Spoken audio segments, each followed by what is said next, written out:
Produksinya terus juga meningkat, dan sekarang memang ada kurang lebih setengah kita ekspor, setengah dalam negeri, tapi pelan-pelan akan dibawa ke dalam negeri. Tapi persoalan yang paling penting adalah infrastruktur.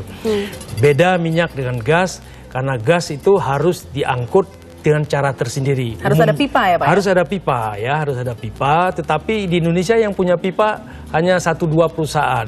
Jadi maka pemerintah juga memberlakukan kebijakan adanya open access. Jadi kalau memang ada ruangan yang lebih dari satu perusahaan, perusahaan lain bisa memakainya.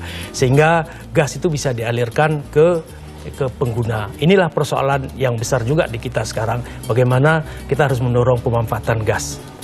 Untuk bahan bakar minyak sendiri Pak, sekarang kan memang masih paling besar di Indonesia. Itu pun ada 2 jenis ya Pak ya, ada yang subsidi dan non subsidi ya Pak? Betul, jadi sejak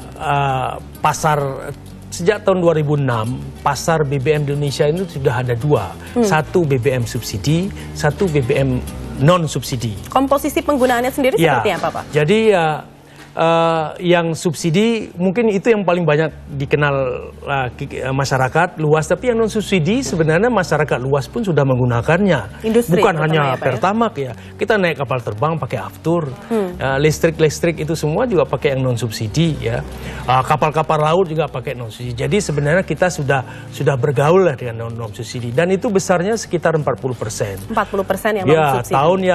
Tahun 2011 itu naiknya juga cukup besar, sekitar 10% ya. Jadi dua-duanya ini naik sebenarnya, naik kebutuhannya dan saling reciprocal ya. Kalau ini kurang pasti akan ambil di sini, kalau sini kurang mungkin ada ngambil di sana.